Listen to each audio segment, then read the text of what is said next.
Cordial bienvenida, fraternal saludo, bienvenidos.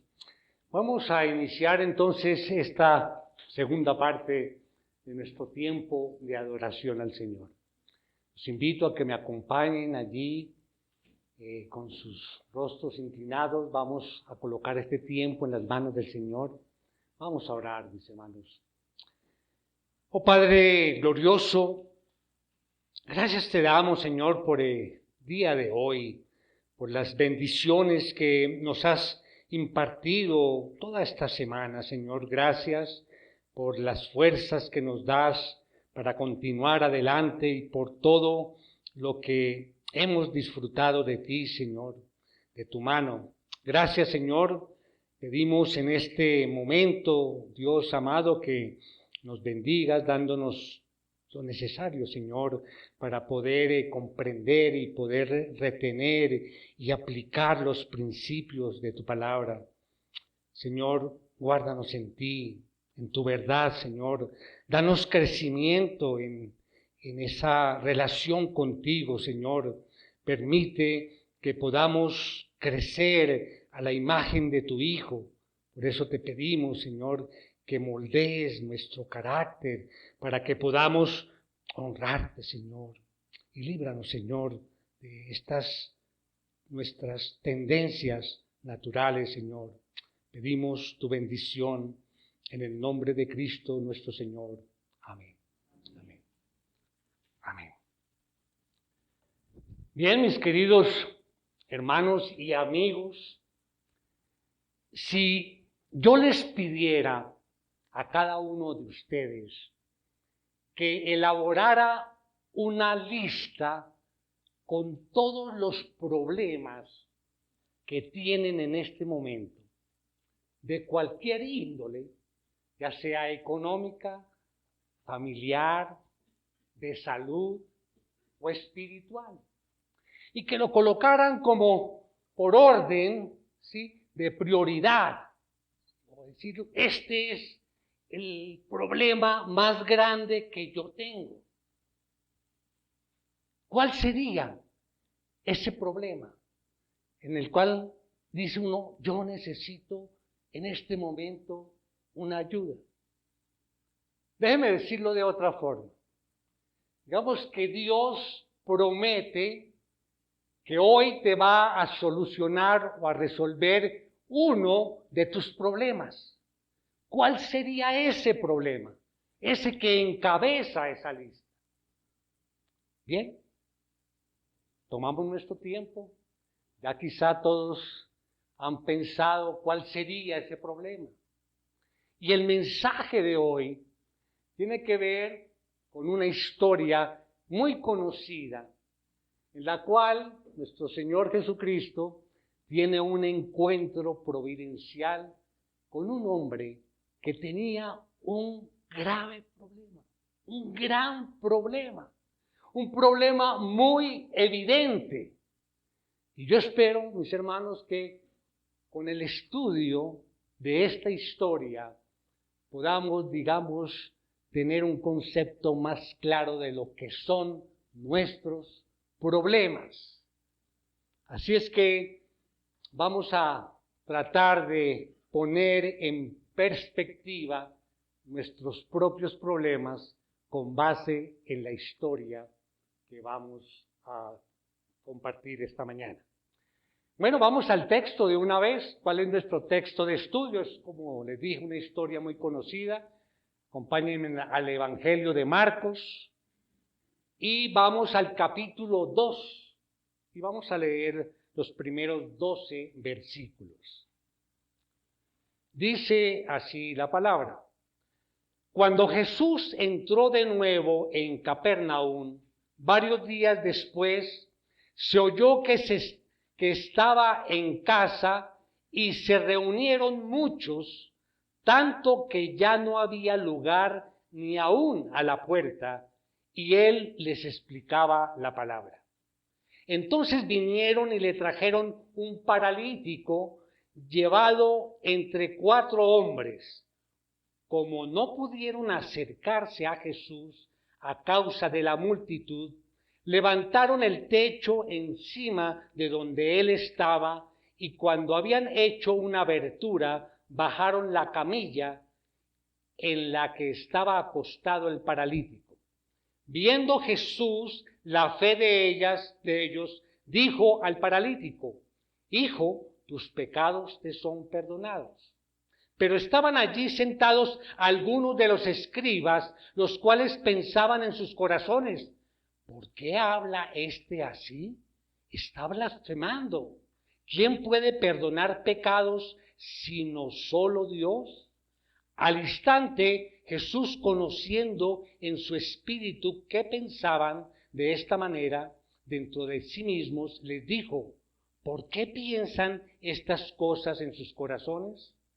¿Qué es más fácil decir al paralítico: tus pecados te son perdonados, o decirle: levántate, toma tu camilla y anda? Pues para que sepan que el Hijo del Hombre tiene autoridad en la tierra para perdonar pecados, dijo al paralítico: a ti te digo, levántate, toma tu camilla y vete a tu casa. Y él se levantó y, tomando al instante la camilla, salió a la vista de todos, de manera que todos estaban asombrados y glorificaban a Dios diciendo: jamás hemos visto cosa semejante. Con base en esta historia, los invito a que me acompañen a ver 3 puntos. Vamos a ver 3 puntos en el desarrollo del mensaje, cuyo título es: la autoridad para sacarte del problema. La autoridad para sacarte del problema. Tenemos una idea principal, la del día de hoy, es: Dios escucha a quienes lo buscan con un buen corazón y sus peticiones tienen respuesta en el momento que corresponde. Bien, vamos entonces de una vez al primer punto. Aplicación del método para la resolución de problemas. Mis hermanos, yo en algunas oportunidades he traído al mensaje algunas técnicas de administración. Yo soy administrador de empresas y me apasiona la administración, y hay tantos factores que se siguen usando siempre, ¿no?, en la administración, y la podemos aplicar a nuestras vidas. Entonces vamos a tomar esta primera parte de la historia, desarrollándolo con un aspecto importante de la resolución de problemas en el proceso administrativo. Entonces, se habla de 4 pasos para resolver un problema. El primero es identificar el problema. Eso es lo primero. Si yo no identifico cuál es mi problema, pues ¿cómo voy a buscar solución a él, verdad?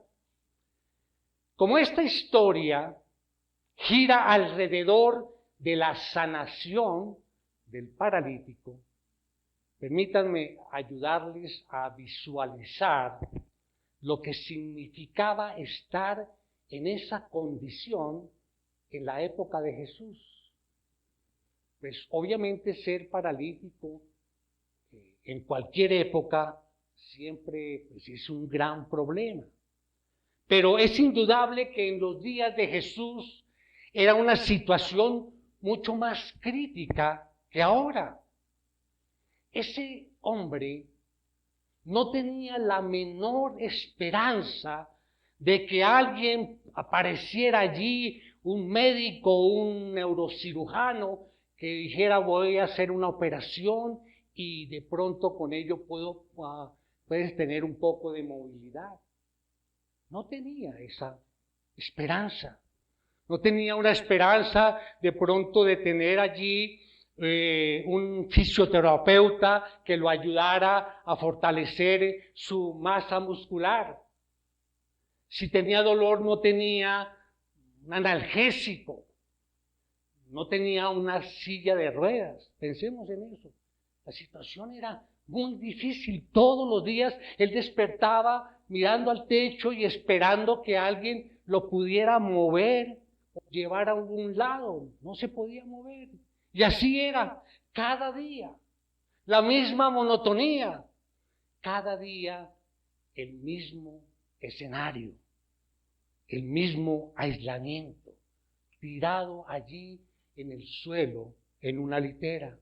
Semana tras semana. Mes tras mes. Año tras año. Teniendo que depender completamente de otros para suplir cualquiera de sus necesidades. Pero era difícil su situación. Alguien decía, con respecto a esto, y describe la condición de este hombre a través de un conjunto de palabras que puede darnos más o menos cómo era la condición emocional de este hombre.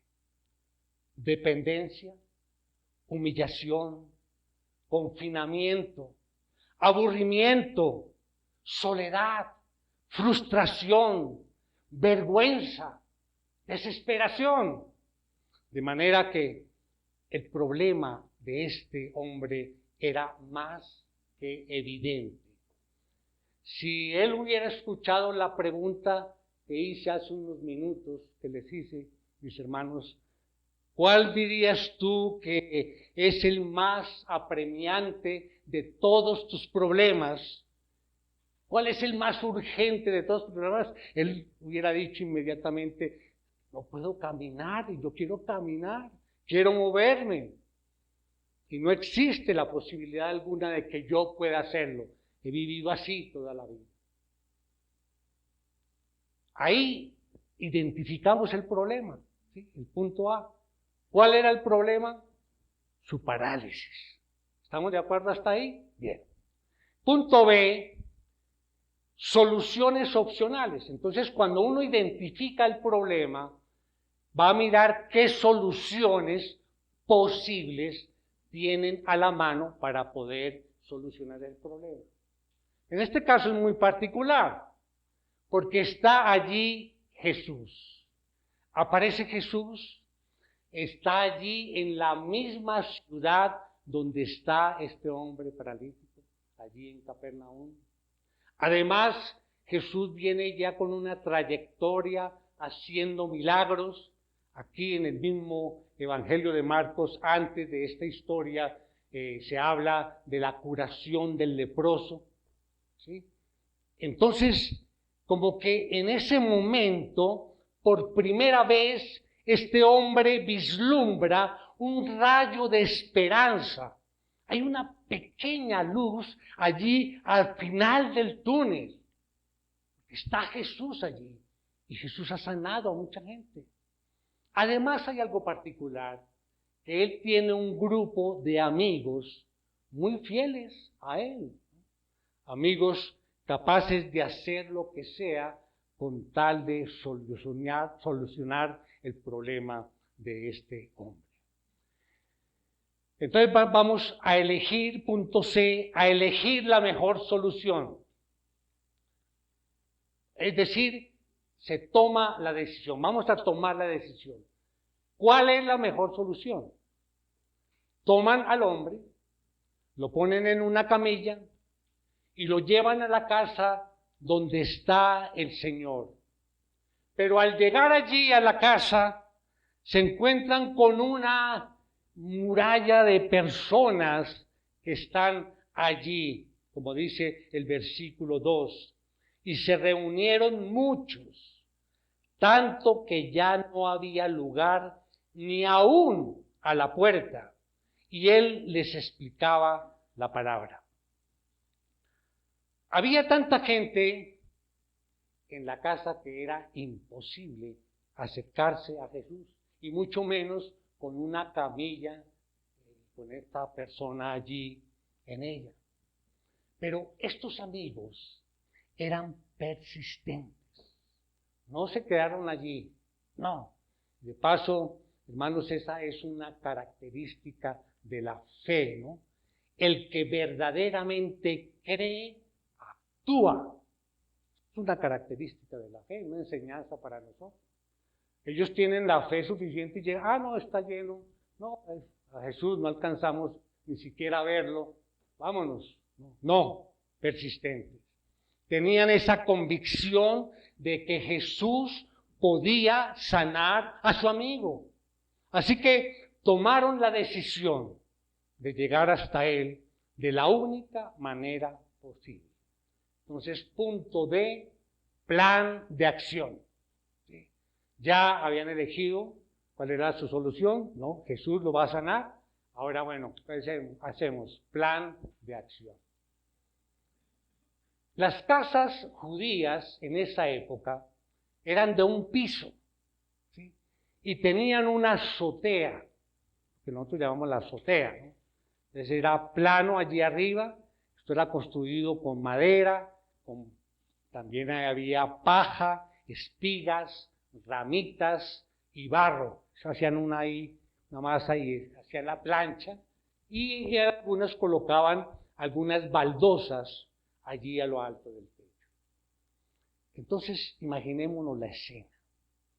Bueno, esas casas tenían una escalera y era exterior, ¿no? Para subir a la azotea, exterior. Y venían las casas pegadas así, pero cada una tenía su escalera exterior. Entonces ellos ven lleno, no pueden entrar por la puerta. Bueno, suben la escalera y llegan allí a la azotea. Como decía el texto, comienzan a abrir un hueco. Yo me imagino esa situación. Jesús predicando en ese momento.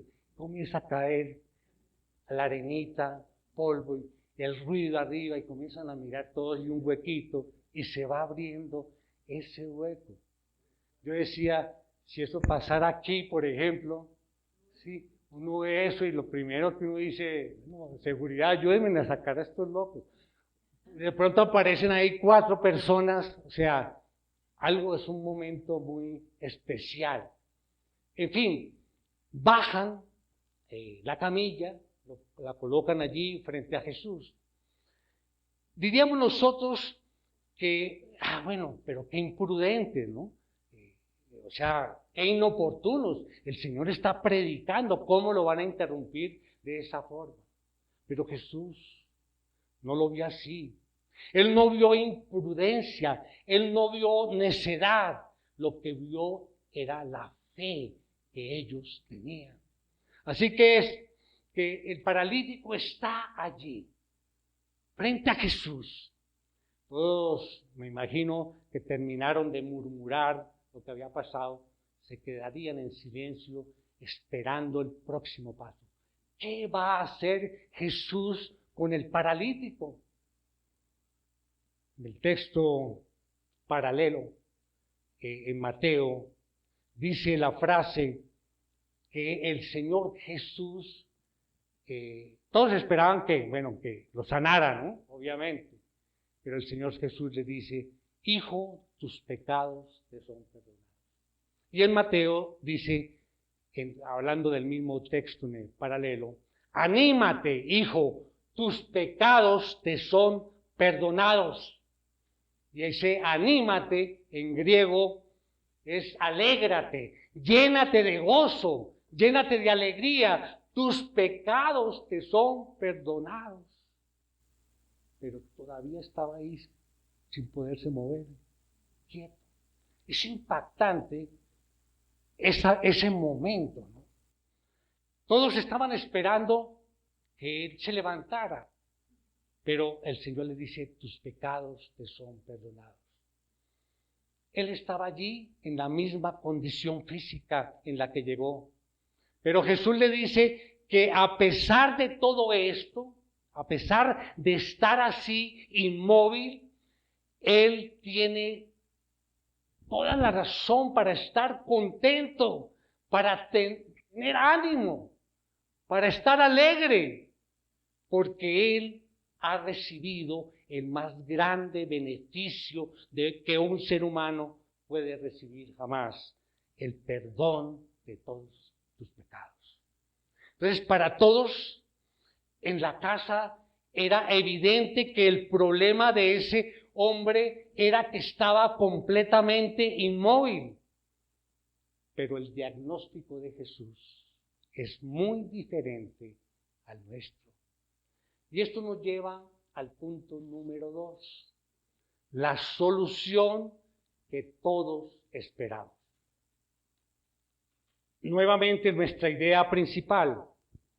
Dios escucha a quienes lo buscan con un buen corazón y sus peticiones tienen respuesta en el momento que corresponde. Entonces Jesús sabía que el problema del paralítico, el problema más urgente, no era su parálisis. El problema más urgente de este hombre era su pecado y todas las consecuencias que el pecado conlleva en esta vida y en la venidera. Y quiero hacer una aclaración, que cuando estoy hablando aquí de pecado, no me refiero únicamente a aquellos actos pecaminosos que la gente suele hacer: mentir, robar, matar, codiciar, envidiar, chismear, adulterar, todo lo terminado, cenar, etc. No, yo me estoy refiriendo más bien a la fuente que produce todos estos pecados. Y es el hecho de que el hombre ha decidido vivir de espaldas a Dios. El hombre ha decidido hacer su propia voluntad, buscar su propia gloria.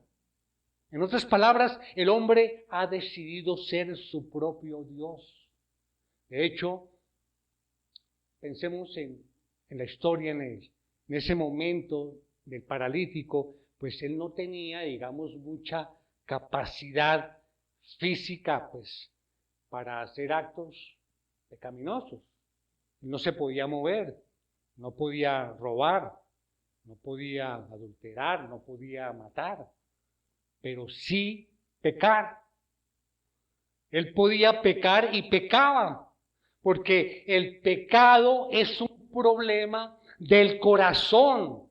Y ese, según Jesús, ese es nuestro problema más urgente. Mi amigo, ese es el más urgente de tus problemas. ¿Quién sabe cuántas veces este hombre allí había soñado con la posibilidad de poder caminar? Imagínense. ¿Cuántas veces? Pensando que esa sería la solución a mis problemas, diría él. Si tan solo pudiera valerme por mí mismo.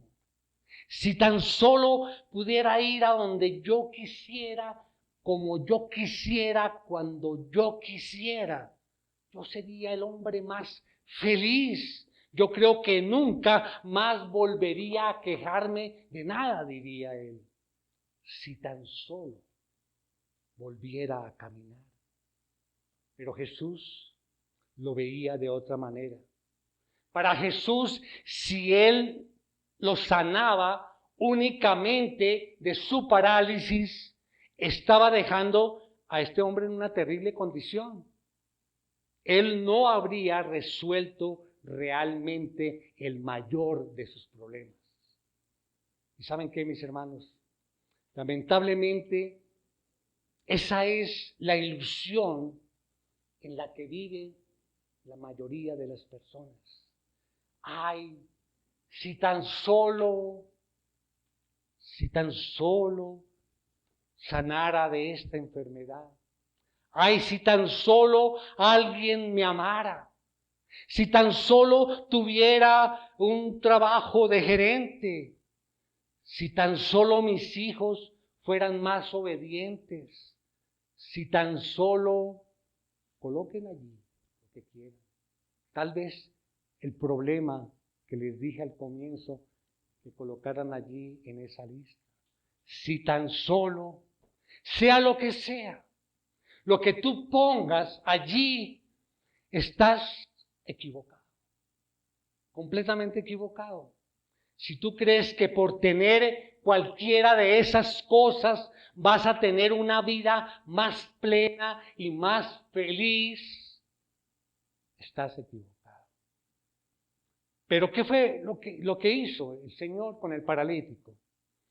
Él no le dio lo que quería, Él le dio lo que necesitaba. Lo que necesitaba. Y no era la sanidad del cuerpo.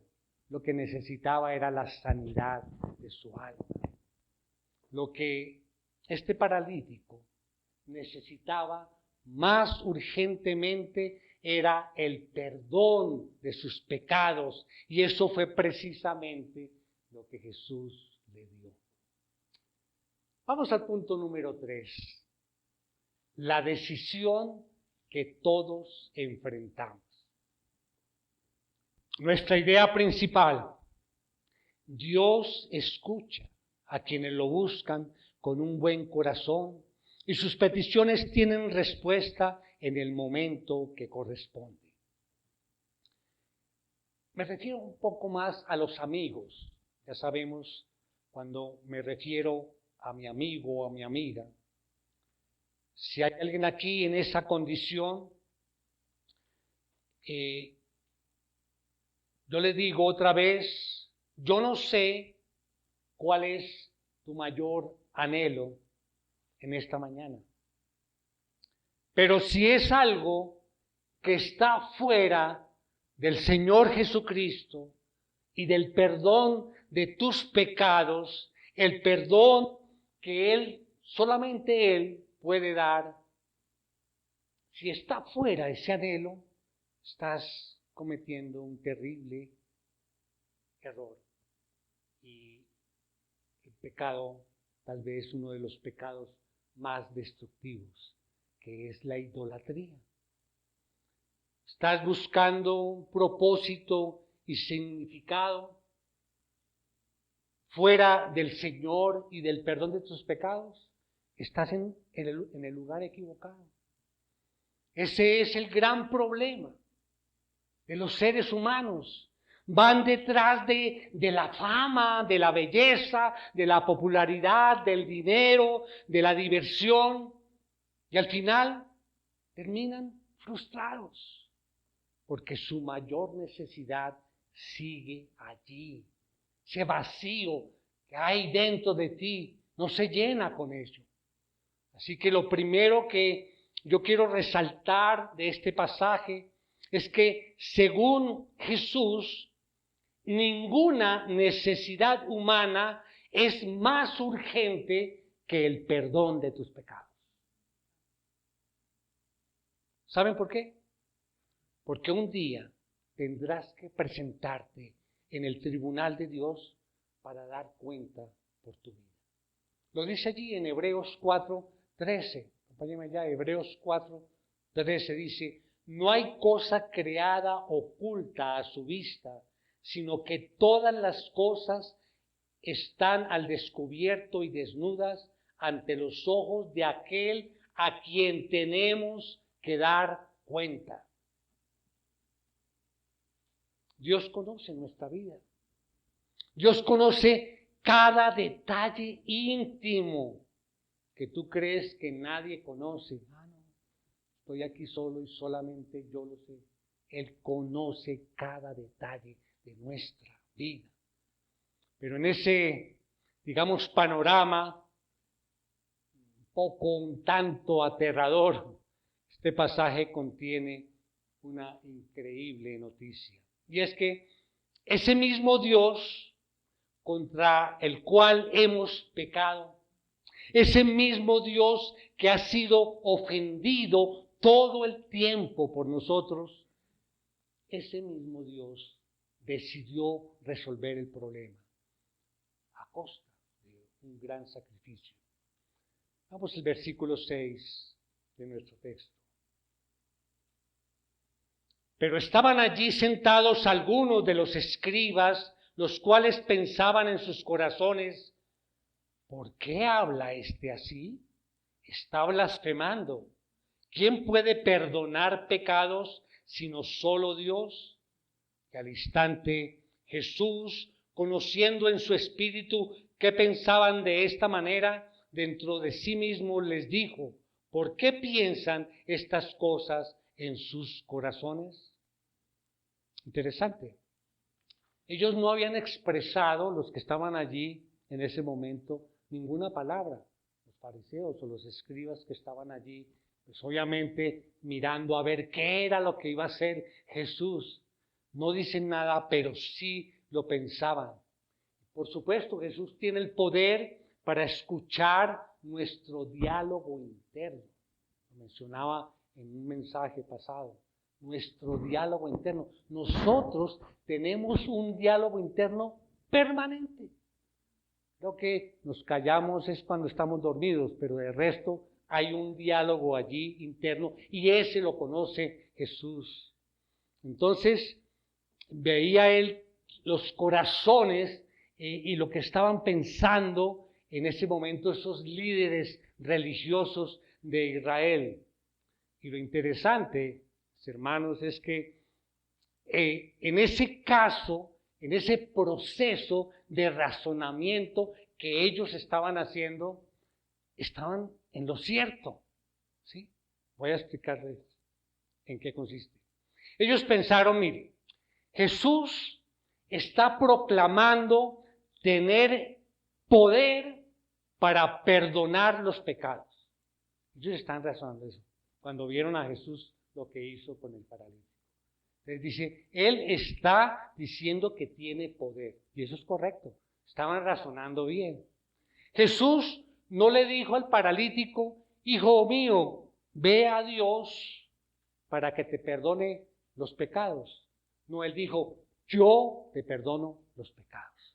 Así que ellos pensaron, Jesús está diciendo tener autoridad para perdonar los pecados, pero el único que puede perdonar los pecados es Dios, porque solo Dios puede hacerlo. Estaban razonando eso, y eso es correcto, así es. Entonces, todos los pecados que nosotros cometemos, los cometemos primariamente contra Dios. Y por lo tanto, Dios puede perdonar nuestros pecados. Ahora bien, recordemos el Salmo 51, allí cuando David peca contra Betsabé, contra Urías, eteo, y David confiesa su pecado delante del Señor y le dice: contra ti y solo he pecado y he hecho lo malo delante de tus ojos. Y en el Salmo 103 dice: Él es quien perdona todas tus iniquidades. Así, entonces, ¿a qué voy? ¿A dónde voy? Los líderes religiosos estaban en su diálogo interior diciendo lo correcto. No sé si alguno recuerda lo que es el silogismo, un silogismo. El silogismo aristotélico era muy conocido, que dos premisas llevan a una conclusión, ¿no? Cuando hay relación de dos premisas. Entonces, aquí hay un ejemplo. Aristóteles decía, por ejemplo, todos los hombres son mortales. Esa es una premisa. Todos los griegos son hombres. Segunda premisa. Por consiguiente, todos los griegos son mortales. Ese era el silogismo. Y aquí lo vemos, este silogismo, que era lo que estaban razonando estos líderes religiosos de Israel. Dice, Jesús está diciendo que Él puede perdonar los pecados. Esa era nuestra primera premisa. Solo Dios puede perdonar los pecados. La conclusión es, Jesús está diciendo que Él es Dios. Jesús es Dios. Están en lo correcto. Otra vez.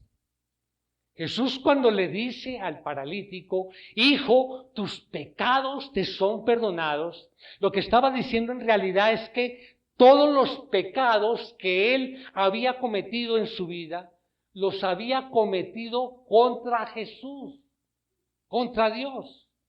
Y ahora él le dice: anímate, hijo, tus pecados te son perdonados.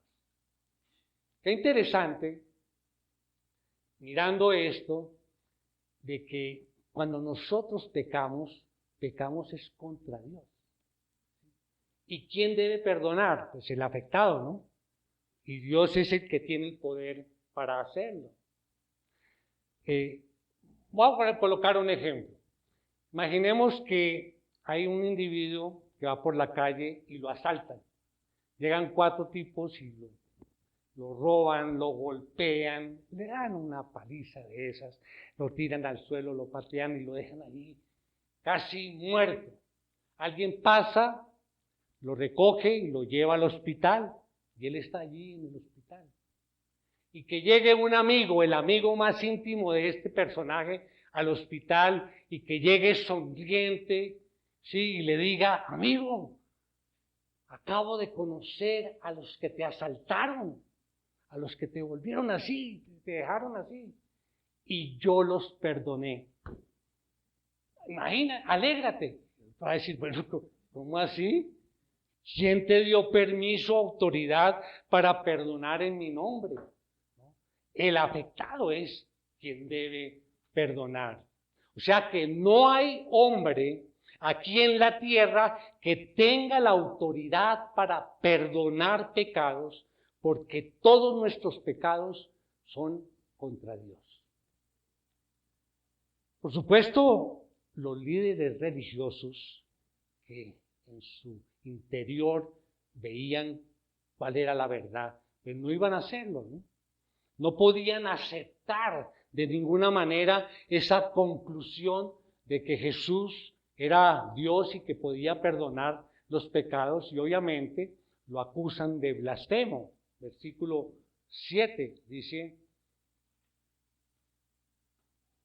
¿Por qué habla este así? Está blasfemando. ¿Quién puede perdonar pecados sino solo Dios? Y ciertamente, mis hermanos, si Jesús fuera un hombre común y corriente, pues sí, lo que estaba haciendo era una blasfemia. Pero por eso el Señor viene a traer otra pregunta. Yo digo una pregunta enigmática, pero miren lo interesante. El versículo 9 dice: ¿qué es más fácil? ¿Decir al paralítico: tus pecados te son perdonados? ¿O decirle: levántate, toma tu camilla y anda? ¿Qué es más fácil? Miren, esa pregunta no es tan sencilla como parece a primera vista. Alguien podría decir: bueno, yo creo que lo más fácil es decir: tus pecados te son perdonados. Porque, ¿cómo comprueban? ¿Sí? Nadie puede decir: bueno, entonces voy a subir al cielo y revisar allí los archivos de la corte divina a ver si realmente se le perdonaron los pecados. Entonces, lo más fácil es decir: tus pecados sean perdonados, no hay forma de probarlo. Pero si yo le digo: levántate, toma tu camilla y anda, y no se para, ¿sí? Pues ahí dice, esto no me está diciendo la verdad. O sea que era más difícil esto, ¿no? Sin embargo, el Señor está planteando aquí todo un dilema para llevarnos a otra conclusión. Ya Jesús había mostrado, como les dije en el capítulo anterior, que Él era capaz de sanar todo tipo de enfermedad. ¿Sí? Lo hizo con el leproso. En ese momento, cuando el leproso dice: si tú quieres, dijo: si yo quiero, sé limpio, inmediatamente la lepra se fue. O sea, Jesús tenía el poder. Para Él era fácil sanar al paralítico. Era muy fácil. O sea, era más fácil sanar al paralítico que concederle el perdón. Porque ese perdón le iba a costar a Jesús mucho sufrimiento. Era más fácil levantarlo que perdonarlo. Cristo no estaba aquí, digamos, haciendo una profecía de lo que él iba a hacer. Él está diciendo aquí, para que este hombre pudiera ser salvo, para que Dios pudiera concederle al hombre el perdón de sus pecados, es necesario que el Hijo del Hombre muriera en la cruz. Era necesario porque Dios es justo. Era necesario porque Dios no puede pasar por alto el pecado, porque para Dios el pecado no es una cosa trivial. Así que para Jesús era más fácil decirle al paralítico, levántate, toma tu camilla y anda, que decirle, hijo, tus pecados te son perdonados. O sea, la sanidad del paralítico no era más que, digamos, la evidencia de que Jesús tenía toda la autoridad para conceder algo más grandioso, más glorioso que la sanidad del cuerpo. Dice el versículo 10. Pues para que sepan que el Hijo del Hombre tiene autoridad en la tierra para perdonar pecados, dijo al paralítico, a ti te digo, levántate, toma tu camilla y vete para tu casa. Y él se levantó y tomando al instante la camilla salió a la vista de todos, de manera que todos estaban asombrados y glorificaban a Dios diciendo, jamás hemos visto cosa semejante. Dos cosas ocurrieron allí simultáneamente. Su parálisis fue sanada, sus músculos se fortalecieron, de tal manera que el paralítico se puso en pie y salió caminando. Yo estoy seguro que si cualquiera de nosotros hubiese estado allí en ese momento, hubiéramos reaccionado igual que la multitud. Nos sorprendimos de la sanación del paralítico, pero eso no fue lo más importante, ni lo más extraordinario que sucedió en ese momento. Ese milagro no era más que la evidencia de la autoridad que tiene Jesús para conceder a los hombres que confían en Él el perdón de sus pecados. Como dice el Salmo 32, bienaventurado aquel cuya transgresión ha sido perdonada y cubierto su pecado. Bienaventurado, dichoso el hombre que ha tenido esa bendición. Mis hermanos, no existe en el mundo una mayor bendición, una bendición más grande que esta. Ese paralítico salió caminando de la casa aquel día, pero ¿saben qué? Eso no impidió que su cuerpo continuara el proceso natural de deterioro hasta la muerte, porque todos vamos a morir. Todos, ese es el final, ese es el destino del hombre, la muerte, vamos a morir. Y esa es la realidad. En otras palabras, el beneficio físico que recibió fue extraordinario, pero fue temporal. Pero el perdón de sus pecados le aseguró a este hombre un lugar en la presencia de Dios por toda la eternidad. No era temporal. Y no solo eso, ese perdón le dio a este hombre, escuchen bien, le dio la libertad y el gozo de saberse aceptado por Dios. Y no por lo que él hiciera o no por lo que él dejara de hacer, sino por la gracia que Jesús decidió entregarle gratuitamente. De pura gracia. Jesús le dijo, anímate, hijo, tus pecados te son perdonados.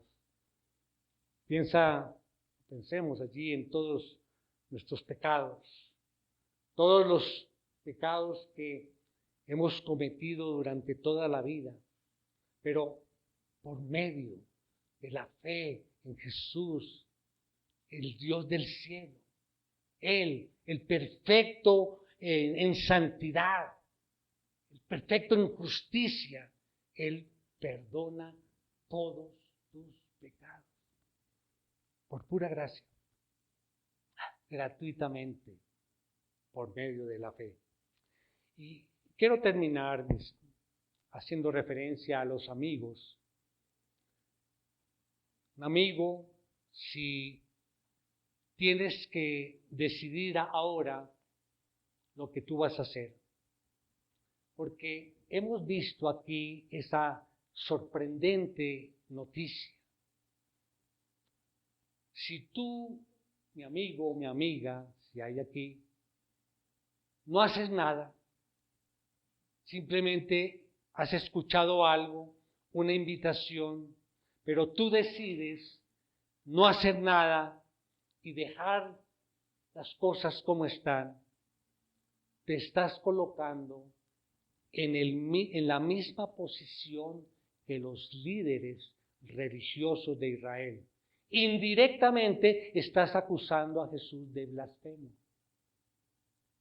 Nadie puede permanecer en una posición neutral ante este pasaje, ante lo que acabamos de estudiar. Nadie.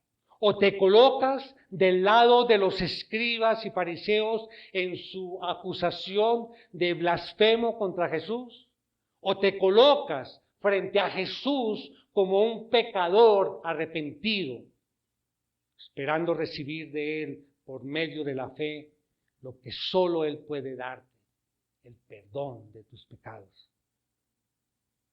Por eso, mis hermanos, mi oración es para que todos aquí podamos salir de este sitio en esta mañana gozosos y animados con un mayor aprecio, mayor gratitud, con mayor entendimiento de lo que significa nuestra salvación, de lo que Jesús hizo en la cruz por nuestros pecados.